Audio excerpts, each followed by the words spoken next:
दोस्तों, अगर आप सच में छठी मैया की कृपा पाना चाहते हैं तो कमेंट बॉक्स में लिखें जय हो छठी मैया की।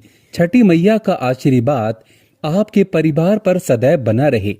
माँ के लिए एक लाइक तो बनता है।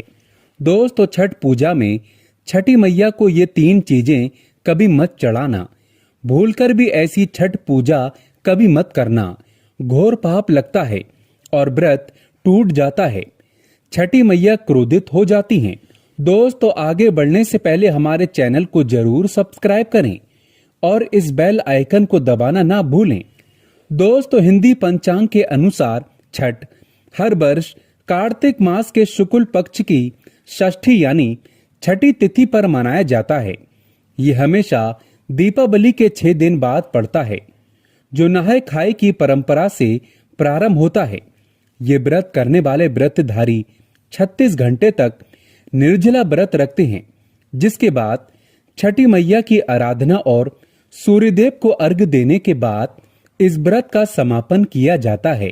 दोस्तों, सबसे पहले हम ये जानते हैं कि ऐसी कौन सी महिलाएं हैं जिन्हें छठ पूजा नहीं करनी चाहिए।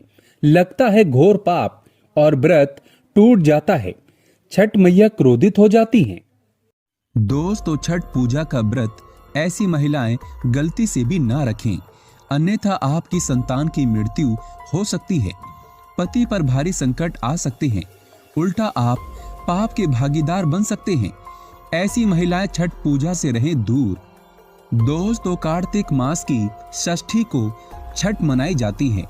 छठे दिन पूजी जाने वाली षष्ठी को बिहार में आसान भाषा में छठी मैया कहकर पुकारते हैं। मान्यता है कि छठ पूजा के दौरान पूजी जाने वाली ये माता सूर्य भगवान की बहन है। इसीलिए लोग सूर्य को अर्घ्य देकर छठ मैया को प्रसन्न करते हैं। वहीं पुराणों में माँ दुर्गा के छठे रूप कात्यायनी देवी को भी छठ माता का ही रूप माना जाता है। छठ मैया को संतान देने वाली माता के नाम से भी जाना जाता है।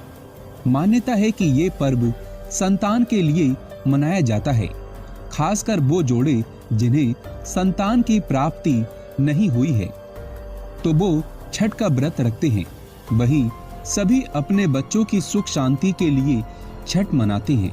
लेकिन क्या आप जानते हैं, कुछ ऐसी महिलाएं भी हैं जिन्हें छठ पूजा का व्रत गलती से भी नहीं रखना चाहिए। ये सबसे बड़ा घोर पाप माना जाता है। महिलाएं ऐसी गलती कभी ना करें। तो चलिए जानते हैं। दोस्तों, शास्त्रों के अनुसार जो लोग अधूरी शादी करते हैं वो शास्त्र का अपमान करते हैं। अधूरी शादी जैसे कि कोर्ट मैरिज और शादी के बिना ही संतान की उत्पत्ति कर देना सबसे बड़ा पाप है। ऐसे में छठ पूजा का व्रत ऐसे लोगों को अपनी संतान के लिए कभी नहीं रखना चाहिए, क्योंकि आपने हिंदू रीति रिवाजों के अनुसार 7 फेरे नहीं लिए हैं। और वहीं बिन शादी के जब ऐसे लोग साथ में रहते हैं तो समाज में ऐसा रिश्ता कलंकित होता है।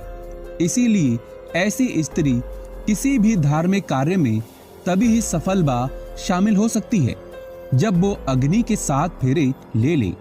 ऐसी शादी को ही शास्त्रों में सर्वश्रेष्ठ माना जाता है। ऐसे में अगर आपकी अधूरी शादी है तो आप छठ पूजा कभी ना करें।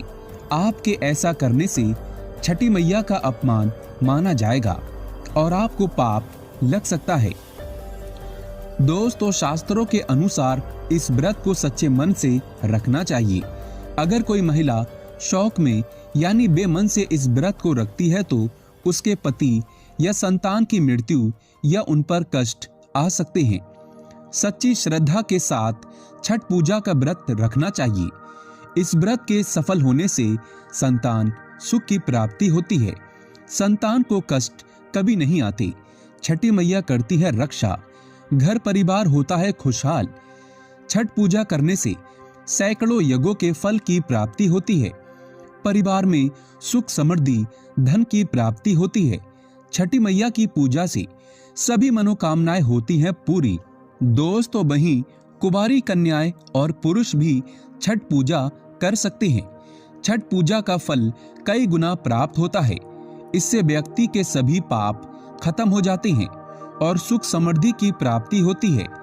छठ पूजा का व्रत पूरा करने से स्वयं छठी मैया आपके पूरे घर की रक्षा करती हैं। दोस्तों अब ये भी जान लेते हैं कि छठ मैया को ऐसी कौन सी 3 चीजें हैं जो नहीं चढ़ानी चाहिए, भयंकर पाप लगता है।